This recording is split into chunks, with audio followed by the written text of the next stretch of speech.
Hi, this is Josh Stella. I'm the co-founder and CTO of Fugue, and today I'm going to walk you through 3 use cases with our product. The first is for compliance and policy, the second for drift detection, and the third for self-healing infrastructure. I hope you enjoy it. This is the Fugue console interface, where we show your cloud environments. What we mean by this are Fugue environments. An environment is a collection of infrastructure with different features of Fugue turned on or off. I'm going to walk through today 3 different use cases of Fugue using 3 different environments, all looking at the same collection of infrastructure, either the full set or subset. You can see at the main console view of Fugue, I have a list of all of my environments. In this case, I have 4, and some high-level information about each of those environments. So my first environment is my daily compliance scan. I've pointed at this at an AWS account in a particular region, in this case, US West 2. You can see when the last scan was and the next scan, and these are set up for daily in this environment. And you can see we do not have baselining, drift detection, or enforcement turned on. But what we do have are how that environment stacks up against different compliance rules. In this case, CIS benchmark, NIST, and SOC 2. Let's drill in to that environment and take a look at the features and how it's configured. Over here on the left, you can see that there are 678 scanned resources in this environment of 33 different resource types, such as IAM roles, VPC networks, EC2 instances, etc. Of those, 651 resources are compliant with all of those compliance families, CIS, NIST, and SOC 2, but 27 are not compliant and failed a number of compliance rules. On the right-hand side of the screen, you see Fugue's automated visualizer. You get this for free as a result of scanning with Fugue. We can draw you a nice, useful diagram of your infrastructure. And that includes the layout of your VPC networks, their CIDR blocks, the security groups in use, subnets, etc., and the resources that are inside of those VPCs, as well as those that don't live inside of VPCs, like S3 buckets. And here we've got a couple of them collected up into a group. You'll notice that several of these are painted red, and that is because they have failed 1 or more compliance rules. So let's take a look at this DynamoDB table. You can see this table is non-compliant for 2 reasons with different sets of rules. The first reason is that DynamoDB tables should have point-in-time recovery enabled according to SOC. So these SOC 2 rules, it failed because that feature, point-in-time recovery, is not enabled for that DynamoDB table. And similarly, this DynamoDB table is not encrypted, and according to both NIST and SOC, down here, those tables should be encrypted with KMS CMKs. And so up here at the top, we're giving you the name of the resource in AWS. Same thing with Azure, although we're showing AWS today. So you can go find that resource, find who owns it, and suggest to them how they need to fix it and what features need to be enabled for it to pass validation with your compliance policies. Similarly, if we take a look at this Elastic Load Balancer, you can see here several sets of rules failing. One for cross-zone load balancing, which both SOC and NIST recommend. One for access logging, which both SOC and NIST recommend. And also the listener source protocol should not be set to HTTP, but instead to HTTPS in both of our SOC and NIST rule sets. So the visualizer gives you a really helpful way to see exactly what's going on in your environment and to see that over time. Because with Fugue, every time we do a scan of the environment, this environment, as a reminder, is set to daily scans. we keep all that data so you can go back in time and see how things were at an earlier scan. Let's come back to today. So in addition to the visualizer interface of this information, there are some other choices. You can view compliance by rule, you can view compliance by resource type, and by resource. Let's look at each of these in order. I'm going to filter by just CIS rules and just failures.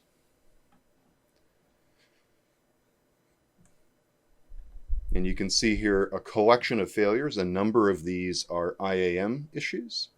So ensuring IAM password policy prevents password reuse, etc. If we drill into these, we'll typically see that no policy has been set.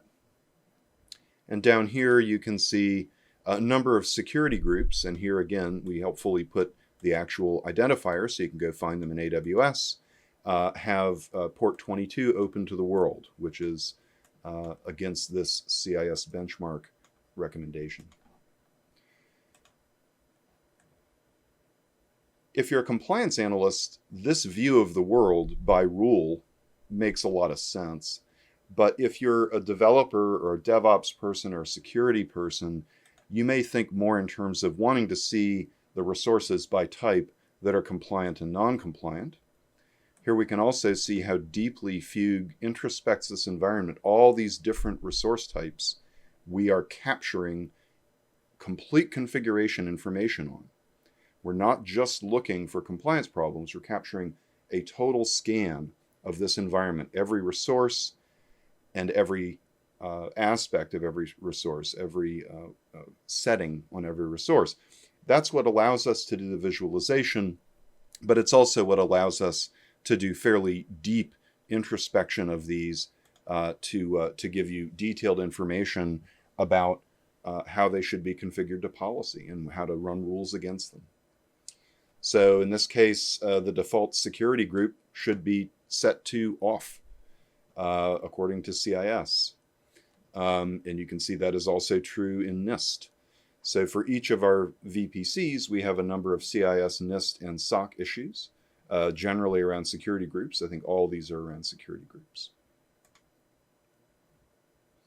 And then we can also look at compliance by individual resource. So here you'll see every single resource we have in that cloud environment and all the details of whether it is compliant or not. In this case, we have a volume, Elastic Block Store volume, that doesn't have encryption turned on. You can see here that because Fugue is capturing all the resources and all their attributes, we know things like the tags that are set on each of these resources and every other attribute of them, and that will become very important when we switch to looking at baselining and drift detection and a baseline enforcement.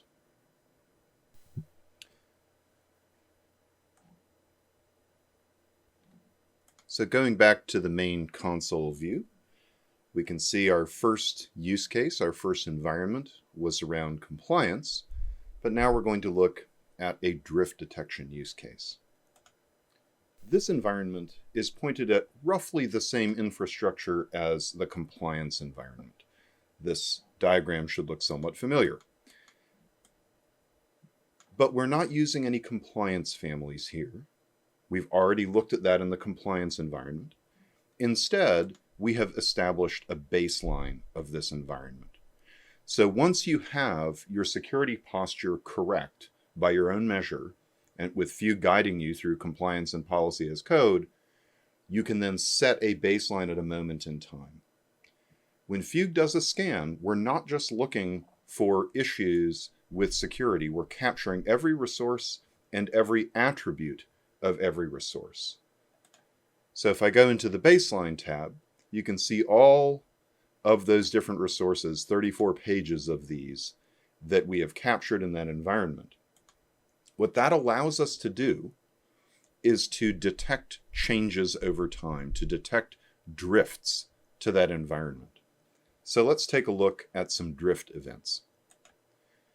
Because we're using this in a security posture now, we're running this hourly instead of daily. Every hour we're checking to see if anything has changed in that environment. So in looking at some of these drift events, we can see an interesting chain of events happening over time. So there is a S3 bucket that was added back in April for flow logs. When that was added, we can also see that a bucket policy was added to that. And then later, for that same S3 bucket, we can see a modification drift. And this modification drift took that bucket from a private ACL to having some access grants. So all these look like okay changes, but you're also going to capture in these drifts the kinds of changes that are dangerous.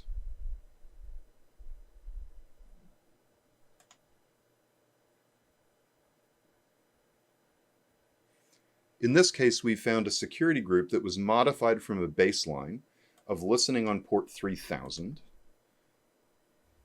and drifted to where port 3000 is closed, but port 22 is open. So when you receive this notification, it's probably worth looking into this. This is a potential risk. You're not going to get false positives because we're detecting drifts from that known good baseline. Establishing a baseline is very easy to do. You just click this button. And that's also how you update to a new baseline. Everything I'm showing in this demo can also be accomplished using Fugue's API instead of our graphical console.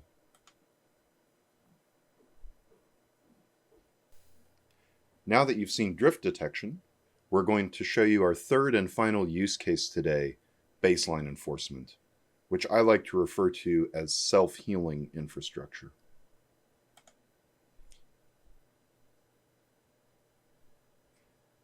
Here, we've pointed at a subset of the same infrastructure that you saw our compliance reports and our drift detection enabled for.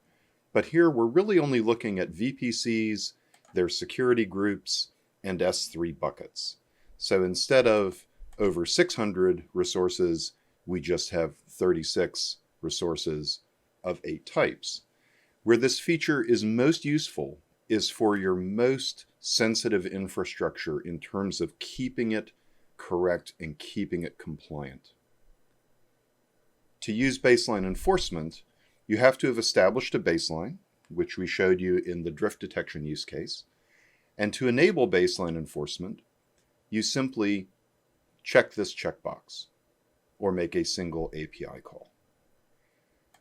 Baseline enforcement tells Fugue that if it sees any drift to those resources, to automatically remediate them back to the known good baseline without you having to write any code whatsoever. So let's take a look at the AWS console and just start breaking some things. Let's go into VPC and make a few changes. First, I'll select one of my VPC networks and hide it from management tools by removing its tags. So I'll delete both of these tags and save that. Now I'm going to go into one of its security groups. Let's choose the web security group. So here we have ingress on ports 80 and 443. And I'm going to make 2 changes to this. One, I'm going to open a dangerous port, so SSH, and we'll open that to the world. But I'm also going to delete the legitimate ports. And let's save that change. So we've now broken the application, we've hidden a VPC, and we've opened a dangerous port. Let's go back to Fugue.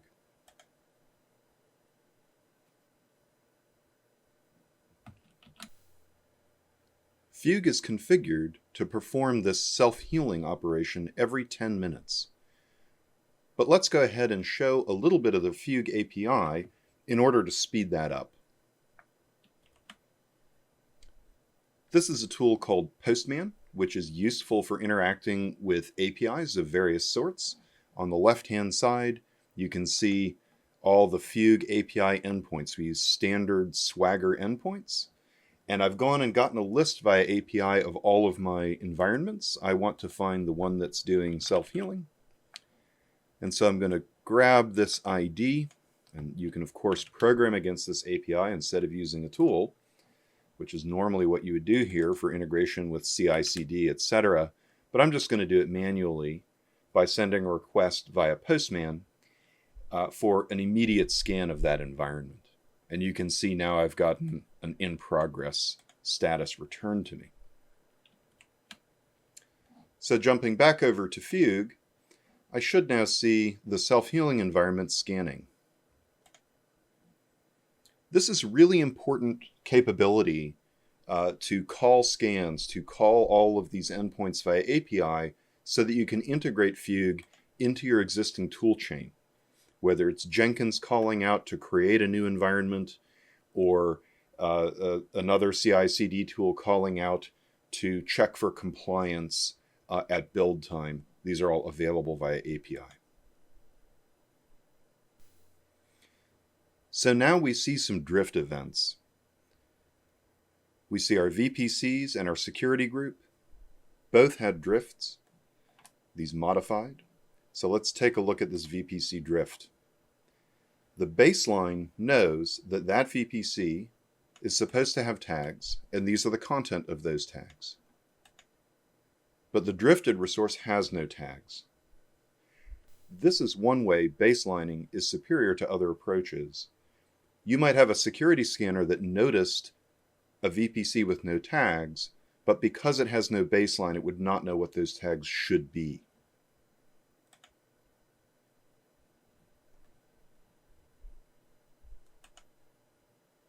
And looking at our security group, we see the baseline attributes had two ingress rules, ports 443 and 80 open to the world, and our drifted resource only has one ingress rule, which is port 22 open to the world.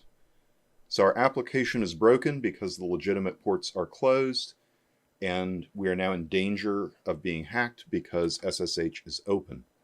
So let's take a look at the remediations. It's probably what you're expecting. Where Fugue saw this drifted resource with no tags, it replaced the tags, immediately bringing that resource back into visibility with all of your management tools and any other mechanisms you're using with tags. And similarly, on our security group, we went from SSH open to the world to ports 80 and 443 open and SSH closed. So this is where baselining is truly self-healing infrastructure. It isn't just correcting for security problems, it's returning that configuration back to that known good baseline state. So just to be sure I'm telling you the truth on this, let's go back to the AWS console, and you can see SSH is closed, HTTP, HTTPS are now open. And similarly, if we look at our production VPC network, our tags have been returned.